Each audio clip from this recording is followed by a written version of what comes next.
Welcome to Luca and Miguel. Enjoy the video. You begin by preparing the device so the update installs cleanly. Back up your data using Smart Switch or Samsung Cloud, because once you start the upgrade, you want a restore point. Make sure the phone is plugged in and on a stable Wi-Fi connection. Avoid cellular downloads.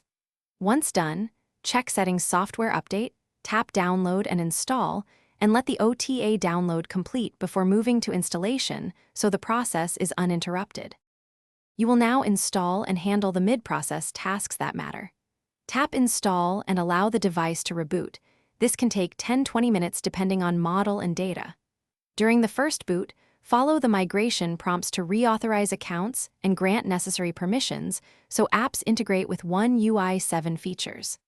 After boot, open Galaxy Store and Play Store to update system apps. This ensures compatibility and prevents crashes once you start customizing the new interface. Finish by validating the interface and optimizing performance.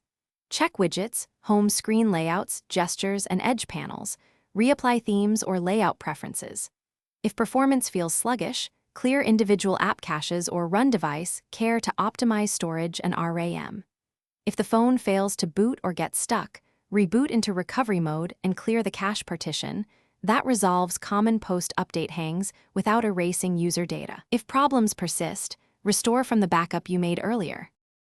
Thanks for watching and please subscribe. It's the best investment you'll ever make.